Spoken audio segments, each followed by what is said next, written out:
नमस्कार। चलिए आज छत्तीसगढ़ की दिन भर की बड़ी खबरों को थोड़ा खोलकर समझते हैं। देखते हैं कि ये जो अलग अलग घटनाएं हो रही हैं इनकी बड़ी तस्वीर क्या बनती है। तो आज हम बात करेंगे शासन और राजनीति पर। फिर देखेंगे कि अर्थव्यवस्था का क्या हाल है, सुनेंगे जनता की आवाज, समाज और समुदाय में क्या चल रहा है, और आखिर में सिक्योरिटी और क्राइम पर भी नजर डालेंगे। तो चलिए सबसे पहले बात करते हैं गवर्नेंस और पॉलिटिक्स की। मतलब सरकार क्या कर रही है, क्या बड़ी उपलब्धियां हैं, और हाँ, सियासी खींचतान में क्या कुछ चल रहा है। आज की सबसे पहली और दुखद खबर बलरामपुर से आई। वहां एक बस हादसा हो गया जिसने सबको हिलाकर रख दिया है। इस हादसे में कई लोगों की जान चली गई। तो जाहिर है इस पर सरकार का रिएक्शन भी तुरंत आया। मुख्यमंत्री ने दुख जताया और हर मृतक के परिवार को 5 लाख रुपए की मदद का ऐलान किया गया है। साथ ही ये भी निर्देश दिए गए हैं कि जो घायल हैं उनका अच्छे से अच्छा इलाज हो और रोड सेफ्टी को लेकर कड़े कदम उठाए जाएं।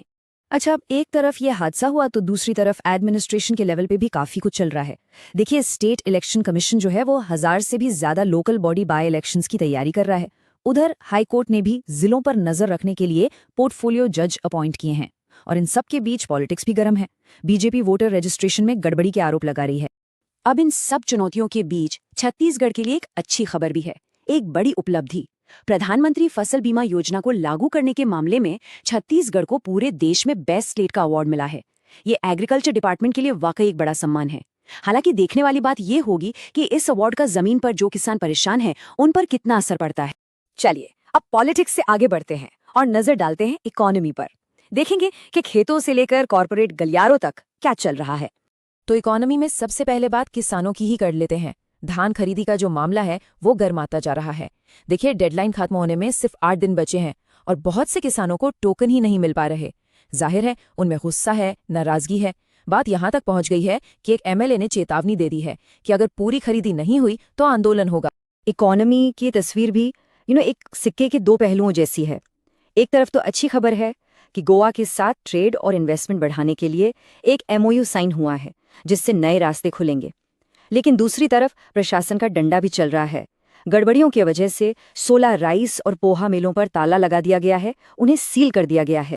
और हाँ, करप्शन के फ्रंट पर भी एक बड़ी अपडेट है।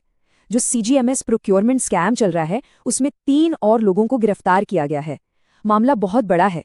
आरोप है कि इस घोटाले की वजह से स्टेट को करीब 550 करोड़ का नुकसान हुआ और इन्वेस्टिगेशन अभी चल रही है।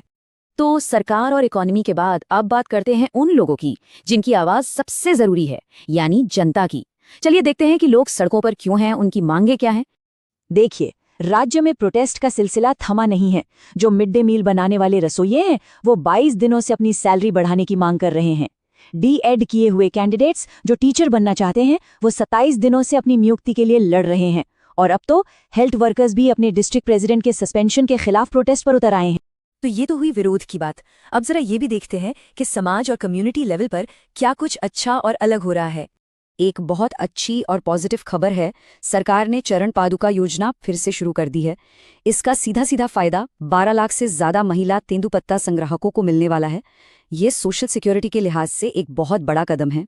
हेल्थ सेक्टर से भी एक बड़ी खुशखबरी है। रायपुर एम्स में अब एक सरकारी आईवीएफ सेंटर खुलने जा रहा है। इसका मतलब ये है कि अब इलाज का खर्च जो प्राइवेट अस्पतालों में बहुत ज्यादा होता है वो काफी कम हो जाएगा। ये मिडिल क्लास परिवारों के लिए वाकई एक बहुत बड़ी राहत है। और समाज से ही जुड़ी एक बड़ी इंटरेस्टिंग खबर आई है। साहू समाज ने एक बड़ा फैसला लिया है। उन्होंने शादियों में फिजूल खर्ची रोकने के लिए प्री वेडिंग शूट पर बैन लगा दिया है पूरी तरह से। ये दिखाता है कि कैसे कम्युनिटीज खुद भी बदलाव के लिए कदम उठा रही हैं। चलिए अब आते हैं हमारे आखिरी सेक्शन पर, सिक्योरिटी और क्राइम। देखते हैं कि लॉ एंड ऑर्डर के मोर्चे पर क्या हाल है। नक्सल फ्रंट पर देखें तो एक तरह से दोहरी कार्रवाई चल रही है। एक तरफ बीजापुर में एक बड़े एनकाउंटर में 6 नक्सली मारे गए हैं जिन पर टोटल 27 लाख का इनाम था। तो वहीं दूसरी तरफ गरियाबंद में 9 नक्सलियों ने सरेंडर भी किया है जिनमें 45 लाख के इनामी भी शामिल हैं। मतलब वो अब मुख्यधारा में लौटना चाहते हैं। ड्रग्स के खिलाफ भी एक बहुत बड़ी सफलता हाथ लगी है। एंटी नारकोटिक्स टास्क फोर्स ने सोचिए 950 किलो गांजा जब्त किया है। इसकी कीमत लगभग 4.25 करोड़ रुपए बताई जा रही है। बहुत बड़ी खेप है ये। इसके अलावा भी लॉ एंड ऑर्डर से जुड़ी कुछ और जरूरी खबरें हैं। पुलिस ने एक इंटरस्टेट शराब स्मगलिंग नेटवर्क को तोड़ा है। वहीं पुलिस डिपार्टमेंट ने अपने ही एक सब इंस्पेक्टर पर एक्शन लिया है, उस पर काफी सीरियस आरोप हैं। और एक और चिंता की बात, एक जुवेनाइल होम से एक 16 साल का लड़का भाग गया है, जिसके बाद वहां की सिक्योरिटी पर सवाल उठ रहे हैं। तो इन सब सीरियस खबरों के बाद आखिर में एक थोड़ी अलग खबर।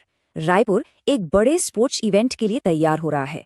इंडिया और न्यूजीलैंड के बीच T20 मैच होना है और जाहिर है एडमिनिस्ट्रेशन पूरी तरह से सिक्योरिटी और बाकी तैयारियों में जुटा हुआ है। शहर के लिए ये एक बड़ा इवेंट है। तो आज की इन सारी खबरों को अगर हम जोड़कर देखें, कहीं विकास की बात है, कहीं लोग सड़कों पर हैं, कहीं सख्त कार्रवाई हो रही है, तो एक ही सवाल मन में आता है, इन सब के बीच छत्तीसगढ़ आखिर जा किस तरफ रहा है? ये एक बड़ा सवाल है जिस पर सोचना जरूरी है।